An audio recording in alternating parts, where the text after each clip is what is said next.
Alright, I am back with another video, and today, this is a bit of an odd one. Usually when I do these build videos, I try to go for something thematic, or I do a character build, or I do a build request. This is none of those. It's a little bit strange. Basically, I was kind of going through some of the items in this game, and I noticed a few of them that I thought, well, hang on a minute. These could work in an interesting way together. Now, I'm probably not the person who has discovered this or the first person to showcase it or blah, blah, blah, blah, blah. But I kind of wanted to see, okay, can I turn this concept into a thematic build? And I think I've gotten somewhere, if you couldn't tell by the character I've got in front of me here. Obviously not a very good recreation of the character in question, but bear with me on this. So I see this character that I've kind of built today as a battle rager, but not in the way you might expect. Obviously, the character before us here is Kratos, and I feel like, well, but kind of like, obviously, like a Dollar General version. So while this isn't necessarily meant to be a Kratos build, I might do a more dedicated build to that in the future. This is kind of a interesting class, ability, and item combination that I have found that I thought that would be interesting to show off and kind of fit in thematically for Kratos as a character, so I'm basically just using it for the visual here. Now, the build I'm going to be showing off here is just showing off a really weird combination of classes that can kind of push this ridiculous concept that I'm about to show off to the limit. The title and the thumbnail probably in particular, probably gave away what this is kind of going to turn out as, so feel free to shift things around, take things in and out if you want to play with this kind of concept, but don't necessarily think going all the way into this like really stupid idea is worth it, because this is a stupid idea, but it's fun, and in my testing it does work as I originally intended it, and it's just a fun overall combination that just exists in the game. So I'll stop rambling now and I'll get onto it. So oh, sorry, as I keep doing this, I'll forget things. Please stick around to the end of this video, because obviously this channel has just hit a pretty significant milestone, at least in my opinion, and I want to talk about that briefly at the end, but I won't bloat the intro anymore. So, as going with the Battle Rager concept, we are going to be starting as a Barbarian. This is going to get us Rage, which is pretty important. This is going to give us a bit of extra damage to melee, throwing, and improvised weapons, basically 2 flat damage, which doesn't seem like a lot, but will absolutely stack up with multiple hits. Foreshadowing. We're also going to get Unarmored Defense that allows us to use our Constitution modifier with our Armour class, so I mainly wanted to pick it up for these 2 features because, well, we're only going to be taking 1 level of Barbarian, which seems weird, but trust me, we're mainly here for an Armored Defense and that little bit of Rage boost. Because Rage is also going to give us resistance to bludgeoning, piercing, and slashing damage, which is going to be relevant. As for our stats, this is a pretty good spread. We're going to be wanting our strength to be at a decent amount, we're going to be wanting our dexterity to be at a decent amount, and we're going to want a constitution to be a decent amount, and this fits quite nicely for this build. We don't need as much dexterity for our AC as constitution is supplementing that, and we're also grabbing a bit of wisdom here because it is going to be relevant in a minute. As for your skill proficiencies, take whatever you like here, but I'm absolutely going to recommend that you at least grab athletics. This is going to be quite important if you want to kind of do some more rage things like improvised weapons and throwing. But yeah, let's keep going. So next up at total level 2. Now, again, this is one of those builds where you really do need to mix and match the levels around here. I'm going to show what I believe is a personally decent route to take it, but really you can swap things around as you like. But we're going to be jumping straight over into Monk here. This is a Monk Barbarian build, but it does go a little bit further beyond just that. We're going to be grabbing Flurry of Blows, as well as all of our usual Monk kits, which is great. With our second Monk level, we are going to be getting our Unarmored Movement and some bonus action stuff, but it's not really necessary to mention, so I'm going to keep going. And now for Monk level 3, we get to pick our subclass, and this is super important. We are going Way of the Open Hand. Definitely want to be focusing mainly on our melee strikes with this and being able to get as much out of our bonus actions as we can. So we're going to be going for Flurry of Blows Topple, Stagger and Push here, because these are all really useful options, and it's going to enable us to get this particular feature that we're going to want to be using in a minute. Next up, at Monk level 4, we're going to be grabbing our first feat here. Now, I built my ability scores in a way that we didn't have to take Tavern Brawler, but honestly, it is pretty good on this build, since we are going to be using unarmed attacks during our bonus action, so I would definitely recommend it that maybe you could swap some things around here. I would grab a +1 to your strength here with this build, with this feat, and then use the Ethel's Boon and Potion of Everlasting Strength to bump yourself up to a full 20 from here. But with Tavern Brawler, we're going, whenever you make an unarmed attack, an improvised weapon or throw something, basically the things we're going to be doing in this build, your strength modifier is added twice to the damage and attack rolls. Absolutely busted ability. Pretty much any monk gets a ton of value out of this, but I'm recommending it here specifically because it's going to allow us to do a lot of things. So yeah, let's move on. Next up at Monk level 5, we're going to be getting an extra attack. Because we started off with Barbarian, this is slightly delayed. We're getting this at total level 6, but it's definitely still something we want to get. Also, we get Stunning Strike. And finally, at Monk level 6, we're going to be getting our extra subclass features. First off, our unarmed attacks can now be buffed with Necrotic, Psychic, or Radiant damage. Fun, just a bit of extra damage here. And also, we get the Wholeness of Body feature. Regain half of your key points and enter a temporary state of wholeness, where you regain key points and have an extra bonus action. This is important. It also does a little bit of healing, which, believe it or not, is actually going to be counterintuitive to this build, and you'll see why. However, it does allow you to tank a little bit more, and it can be easily mitigated. So, let's keep going. Now, you probably know where I'm going to go next with this. We are absolutely going to be grabbing the, well, I actually am going to suggest we grab Fighter next. Fighter is going to give us a fighting style. I'm going to recommend that you choose whatever you like here.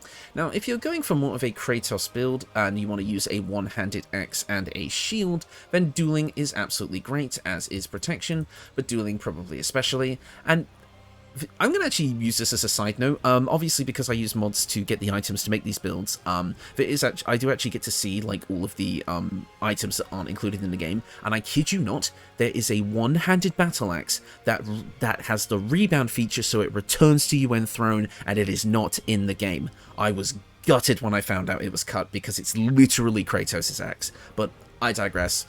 I'm going to take Great Weapon Fighting here because the axe I have gone for is two-handed, and Kratos does use his axe two-handed, but again, this isn't really a Kratos build, but I keep saying Kratos because Kratos. Next up, we're going to be a Total Fighter level 2, which is going to grab us Action Surge, meaning we're going to be able to do even more damage, giving us an additional action once per short rest during combat. This is quite a good feature, and we definitely want it. And we're going to now multi-class again, going for our final subclass, which you absolutely saw coming, the Rogue. This is going to get a sneak attack, which we will not be using, but we're here for something else that comes up at level, well, 3. However, level 2 is going to give us some really important things here. Our bonus action dash is going to be super, super important, because with this we can basically close in on our enemies really quickly, and it only costs a bonus action which we are going to have a decent chunk of. So definitely want to pick up this class here and get these level 2 features as well. And finally, we are a Rogue level 3, which means we get to take the Thief subclass and gain an extra bonus action. Absolutely imperative to this build, and a really powerful feature all throughout. Like I said, with this build, you absolutely want to play around with these levels. If you want to drop the Barbarian level and maybe go for a 3rd level of Fighter if you don't care about the rage aspect, that's probably a powerful option, although you will need to put more points into your Wisdom if you plan on using an armored defense, but if you don't care about an armored defense, you can absolutely go for, you know, like medium armor, I would say, or even heavy armor if you're so inclined, since we took fighter levels. But I really wanted to kind of show off this very specific combo, so we are grabbing 3 levels of Rogue here, and only 2 levels of Fighter with 1 level of Barbarian and 6 levels of Monk, which I remember I said in my last video, the Luckbender of Timora, that I was, like, that was the most I had ever multi-classed for a build, and now I've done it again. I wonder if I can outdo myself. I wonder if I can create something fun and thematic with 5 multi-classes. That will have to be something I attempt one day, but let's move on. And with that, that is the build. But we are seriously not finished yet, because obviously at this moment we have one action and technically another action through Action Surge, but then we also have two bonus actions. Meaning that, oh, in addition to extra attack as well, giving us another attack as an action, but we also have two bonus actions with the potential, with Wholeness of Body, to have 3 bonus actions. Hello, I am now speaking from the future, which is the past for you, but the future for me that you've been listening to. I realised midway through doing the equipment section that I had actually made a huge mistake. I had gone for clothing-based equipment, but because a really important piece of equipment to this build was actually light armour, and I did not realise, our AC was terrible, so I have made a quick change of our main armour piece to go from clothing to medium armour. So if you see now that I'm wearing different clothing than the clothing I was wearing in the build description, that's because it is now changed. However, this build, this kind of armor still really looks good regardless, and the actual build up until that point is still good. So apologies for the sudden change and the really weird edit, but let's actually get into the equipment now. So now this build uses some really interesting equipment that has synergy with each other to really take this whole concept to the kind of next level. So starting off, we have the Martial Exertion Gloves. These can be obtained as soon as you start Act 3, and you push past your physical limits, taking 6 to 36 piercing damage to gain an additional attack per turn and to double your movement speed. This recharges on a short rest. Essentially what this means is it's kind of a half action surge. You gain another extra attack. So really, you're kind of getting 2 action surges with this build. Although I can't remember from my testing if this triggers extra attack or not. You'll see the combat footage in a minute. But I don't think it does. So, but this is another attack that we get. And believe it or not, for taking the damage is actually important here. By the way, if you're ranging, you gain resistance to piercing damage, so you can mitigate this. However, I do feel like this, you actually want to be taking the most damage possible from this feature in order to be able to use the Helmet of Grit. This is the problematic piece of light armor that caused me to have to make this edit. When the wearer has 50% hit points or less, they gain an additional bonus action. This means that for 3 turns with Wholeness of Body, we have 4 bonus actions. Most of the time, if we hit this damage threshold, we will have 3. This is insane. This turns this build into an extreme boss beater, basically saying that for 3 turns, you just get to absolutely annihilate somebody. Attack, extra attack. Action surge, attack, extra attack.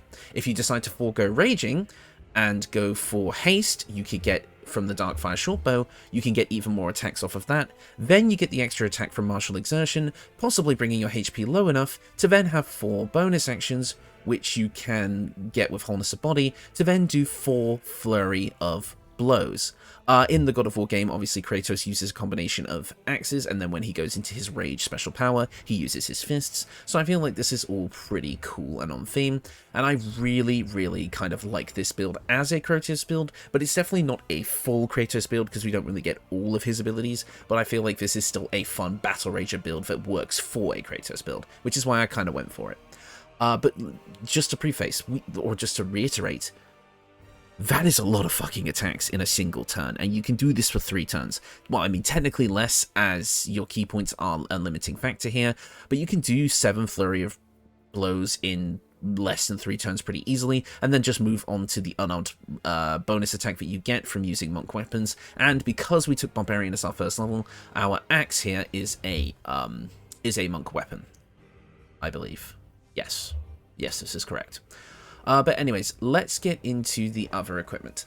We have the Sharpened Snare Cuirass. I originally had this as the Enrager Heart Garb, which works with raging and gives us a buff to our Constitution. But again, because this is light armor, it doesn't really work. So if you're not really going for that 4 action for bonus action kind of build, you can swap this out for something else, go with a clothing build, and get those bonuses. But the Sharp as Nail Cuirass is still really good. It adds your full dexterity modifier to your AC, and creatures have disadvantage on saving throws when resisting your attacks and spells that reflect restraint, which we don't have, but this is still a really good piece of medium armor that you can get in Act 2 really easily.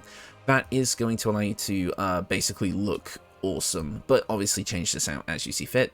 And finally, we have the Linebreaker Boots. Since we can dash at a bonus action, this is also quite cool. It's going to give us Wrath for 2 turns whenever we dash, and Wrath basically adds a +1 damage bonus to melee weapons for each turn remaining, so you get a little bit of bonus to your damage when you dash, which you're going to probably want to do to close in on your target.